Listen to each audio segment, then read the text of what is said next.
Hello EGP learners and welcome to the RCGP Annual Conference here in Liverpool, and we're going to be covering basically everything you need to know about the conference, some amazing, interesting news that's been released this morning that we're all going to hear about later on, and basically what me and Andy are going to be up to over the next couple of days, keeping you updated on the new stuff in general practice. We're going to tech enhance your primary care and learning.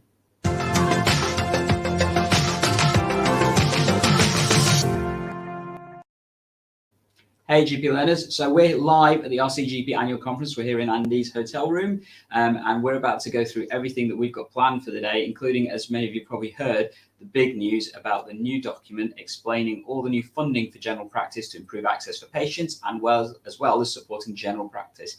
How are we doing first of all, Andy? Yeah, I'm pretty good. Looking forward to keeping things fairly light-hearted in these shows. We're going to be coming to people live for a breakfast show at about 7:30 every morning, and we're going to be doing an evening show just rounding up the day. And I think we're also going to be doing some filming in between, some friends of EGP Learning, catching up with people, doing interviews and so forth.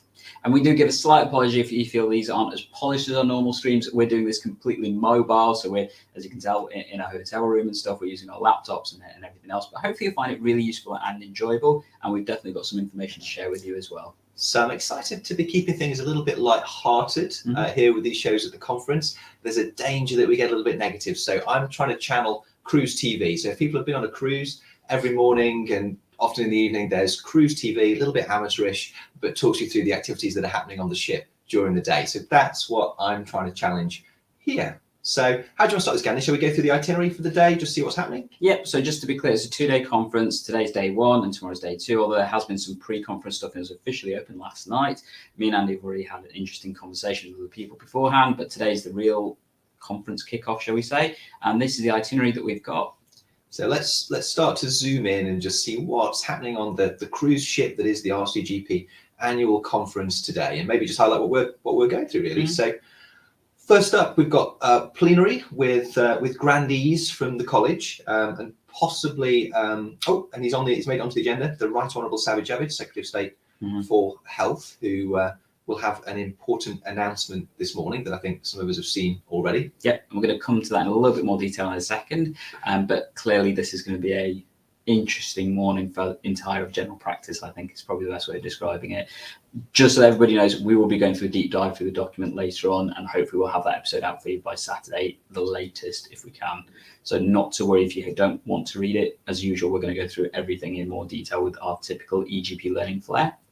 Good. So let's pick out what we're going to. Oh, I'm just noticing Chris Whitty's on the agenda as well. So very interested to see what Professor There's an interesting amount of security here at the event that we've noticed, isn't there, Andy? Yeah, I went jogging last night just around the back of the conference centre. There's lots of security barriers. Could be something to do with the military conference that was going on before, but I think it's to make sure that Professor Chris Whitty and Sajid Javid arrive and leave rapidly and without interruption. Yeah.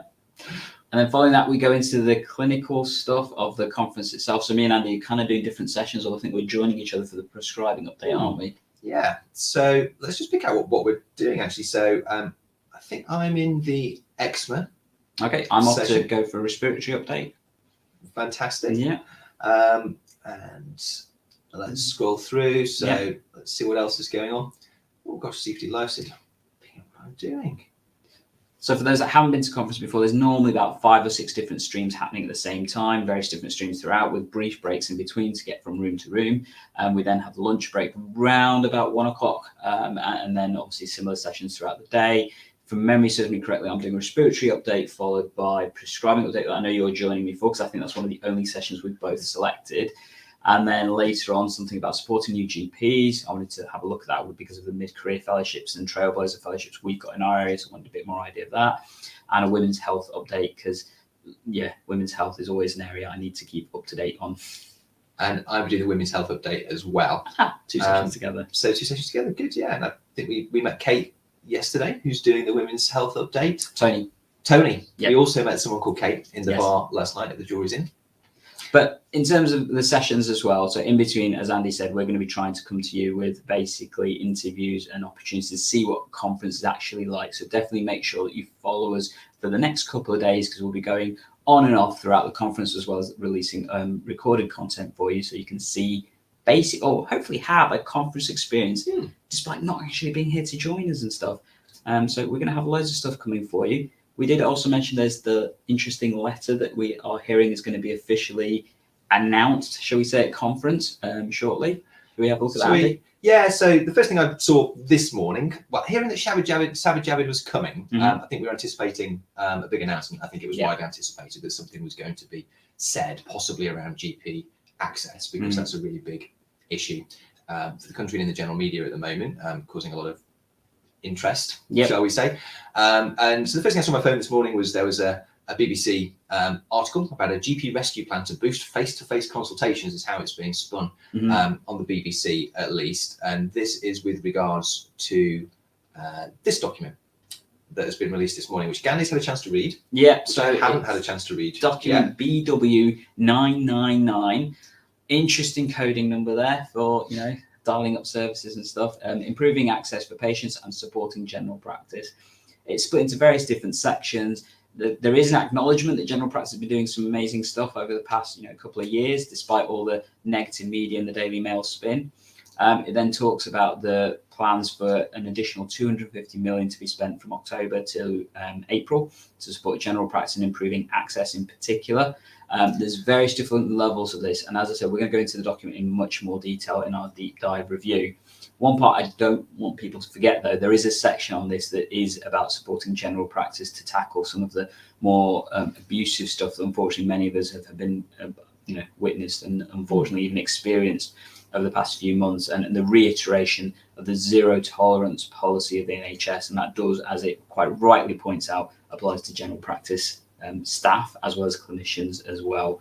So really keen to see clarity on that.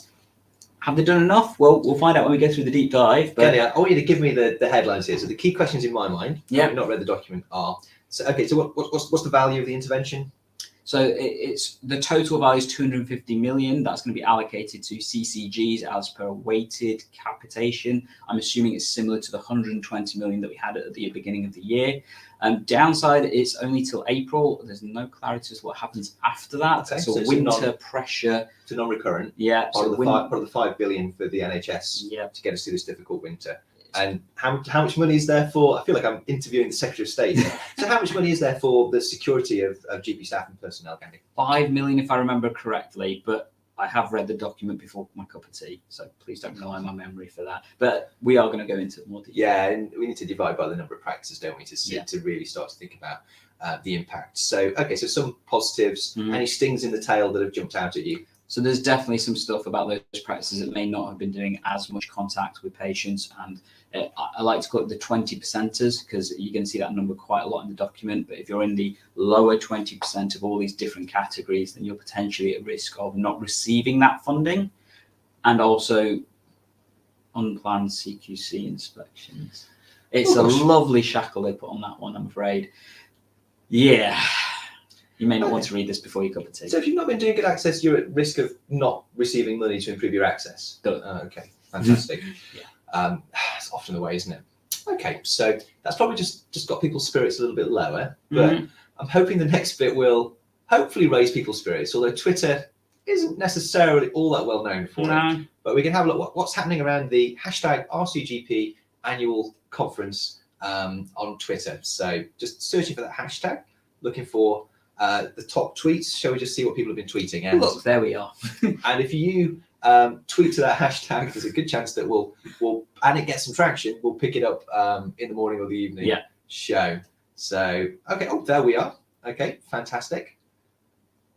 Jonathan Griffiths, there he is with his face mask, about to catch his train on the way here. Hopefully see you, John. Advert. There we go. Oh, look. Our little train journey. So that seems to be doing quite well. Just as a point, so me and Andy are more than happy to help out anybody who's new to conference and to support you. In addition, as I've been very clear to point out, I'm more than happy to start playing board games with you. I will actually be carrying board games with me throughout the entire conference, just on the chance somebody decides to challenge me. Yeah, so we're at EGP Learning, at Dr. Gandalf 52, and at Dr. A.W.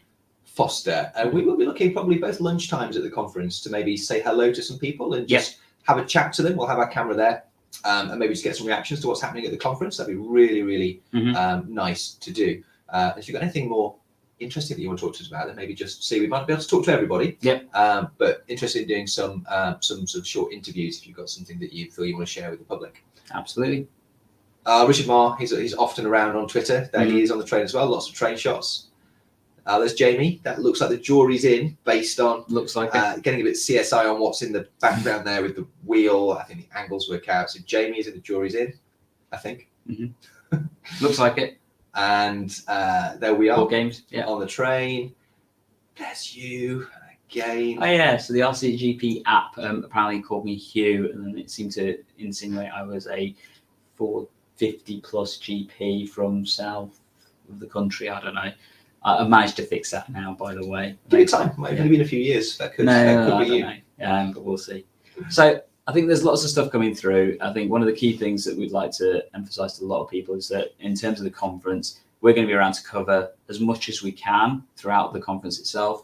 As we said, if you do want to come chat to us, feel free to do so. We may grab you to talk about stuff and things. And we'll be keeping all of you as updated as we can about what's going on at the RCGP conference this year. Throughout, we're going to have a debrief session this evening, and we'll get that up as quickly as we can. Similar, if you want to join us tomorrow morning for our breakfast opening and our reactions for the rest of the day. And as always, we're here to try tech enhance your primary care and learning, and we'll catch you in the next episode. See you later. See you. Bye.